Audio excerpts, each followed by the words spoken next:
സംയുക്ത ട്രേഡ് യൂണിയന്റെ ആഭിമുഖ്യത്തിൽ നടക്കുന്ന അഖിലേന്ത്യാ പണിമുടക്ക് വിജയിപ്പിക്കണമെന്ന് ആവശ്യപ്പെട്ടുകൊണ്ട് ഷൊർണൂർ റെയിൽവേ സ്റ്റേഷൻ മുതൽ കുളപ്പുള്ളി വരെ വിളംബര ജാഥ സംഘടിപ്പിച്ചു. CITU Shoranur municipal coordination committee നടത്തിയ വിളംബര ജാഥ CITU ജില്ലാ ജോയിന്റ് സെക്രട്ടറി S കൃഷ്ണദാസ് ഉദ്ഘാടനം ചെയ്തു.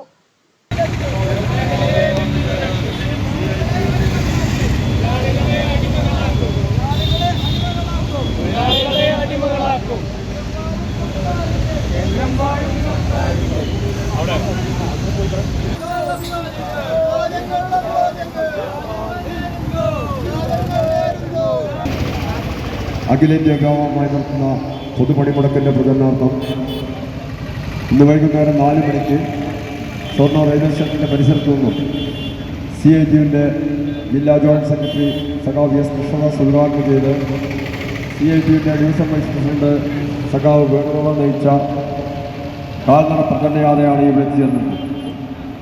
ഈ സമരത്തിന് ആധാരമായി നമ്മൾ ഉന്നയിക്കുന്ന കാര്യങ്ങൾ നമുക്കൊക്കെ തന്നെ അറിയാം. കഴിഞ്ഞ പാർലമെന്റിൽ കേന്ദ്ര സർക്കാർ 44 തൊഴിൽ നിയമങ്ങളെ 4 ലേബർ കോഡായി തിരിക്കുകയും ഇന്നലെ വരെ നാം നേടിയെടുത്തിട്ടുള്ള സ്വാതന്ത്ര്യവും അവകാശങ്ങളും ഇല്ലായ്മ ചെയ്യുന്ന രീതിയിൽ ഇന്ത്യയിലെ അധ്വാനിക്കുന്ന ജനവിഭാഗങ്ങളെ സാമ്രാജ്യത്വത്തിന് അടിയറവിക്കുന്ന രീതിയിൽ ഉള്ളൊരു നയമാണ് നടപ്പിലാക്കിക്കൊണ്ടിരിക്കുന്നത്. ജാഥ captain CITU Ottapalam division vice president V വേണുഗോപാലിന്റെയും വൈസ് ക്യാപ്റ്റൻ K ഗോപാലകൃഷ്ണന്റെയും ജാഥ മാനേജർ KP മണികണ്ഠന്റെയും നേതൃത്വത്തിൽ നടന്ന ജാഥയ്ക്ക് ഷൊർണൂർ ടൗണിലും പൊതുവാൾ ജംഗ്ഷനിലും കുളപ്പുള്ളിയിലും സ്വീകരണങ്ങൾ നൽകി. സമാപന യോഗം CITU ജില്ലാ വൈസ് പ്രസിഡന്റ് RJ പിള്ള ഉദ്ഘാടനം ചെയ്തു.